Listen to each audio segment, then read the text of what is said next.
Доналд Трамп повторно ги разбранува автомобилските води со нови одлуки. Освен ублажувањето на стандардите, новиот негов правец, кој тој го нарече победа на здравиот разум, предвидува измени и во класификацијата на возилата, со што производителите полесно би ги постигнувале поставените лимити.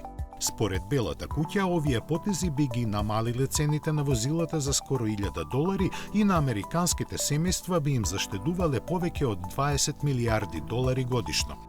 Колку за информација, цената на бензинот таму се движи околу $3 за галон, што изнесува нешто над 40 денари за литар.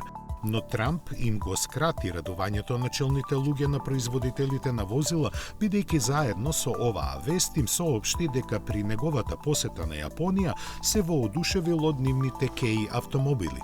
Толку многу, што веќе им дал налог на своите служби веднаш да ги прилагодат прописите вакви возила да може да се произведуваат и продаваат во Соединетите Американски држави. И веднаш следеше изненадување. Stellantis најави дека ќе ја прошири понудата на Fiat на новиот континент со Тополино. Малото електрично автомобилче во Европа е класифицирано како 4 цикл и чини 10.000 евра. Долго е 2,5 метра и има само 8 конски сили. Брзината му е ограничена на 45 км на час, а со едно полнење на батериите може да помине околу 75 км. Продажбата во Америка ќе му започне идната година. Fiat во моментов таму го нуди единствениот електричен 500 по цена од $30.000.